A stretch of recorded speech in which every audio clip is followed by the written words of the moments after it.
presidente eleito da Colômbia, Abelardo de la Espriella, anunciou que vai romper relações diplomáticas com Cuba e Nicarágua. Num vídeo publicado nas redes sociais, ele disse que não terá vínculo com o que chamou de tiranias e anunciou que vai fechar embaixadas em 14 países, principalmente na África, na Europa Oriental e na América Latina. Espriella disse que o fechamento das embaixadas não significa necessariamente um rompimento na relação diplomática, exceto com Cuba e Nicarágua. A medida faria parte de um plano mais amplo para cortar gastos. Abelardo de la Espriella vai tomar posse no dia 7 de agosto e substituir o atual presidente Gustavo Petro. Eu volto a conversar com o nosso analista Lorival Santana. Lorival, os regimes em Cuba e na Nicarágua devem ficar mais isolados com esse recente avanço da direita aqui no nosso continente?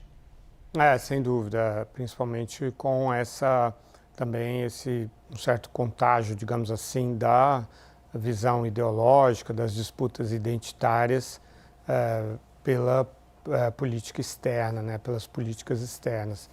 É totalmente normal e legítimo um governo querer constranger ou pressionar um regime que viole os valores dele, como democracia e respeito aos direitos humanos.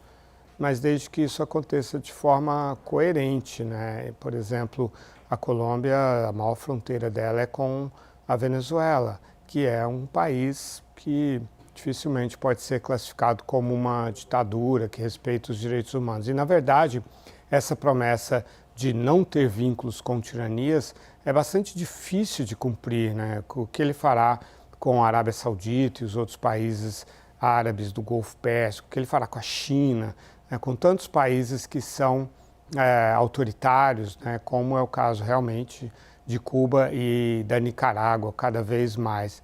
Então acaba sendo, na verdade, um alinhamento com os Estados Unidos e não uma obediência a um princípio ético ou moral, né? Mas é muito mais algo ideológico e, de fato, como você aponta, então a gente tem os governos agora no Chile também, né? No Equador já temos há um tempo, agora no Peru também com Keiko Fujimori, né? Então vão se alastrando governos com essa tendência, na Bolívia também, com essa tendência de querer usar a política externa como uma ferramenta, um aspecto da política interna. Hoje mesmo tem um post no X do ex-chanceler do governo Bolsonaro, Ernesto Araújo, em que ele celebra o fato de que agora a política interna ela extravasa para a política externa, ela se externaliza, ele diz,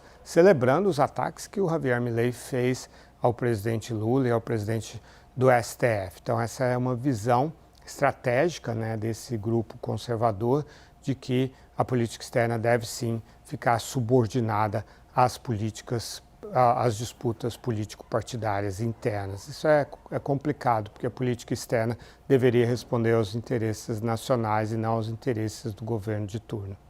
Muito obrigado, Lorival Santana.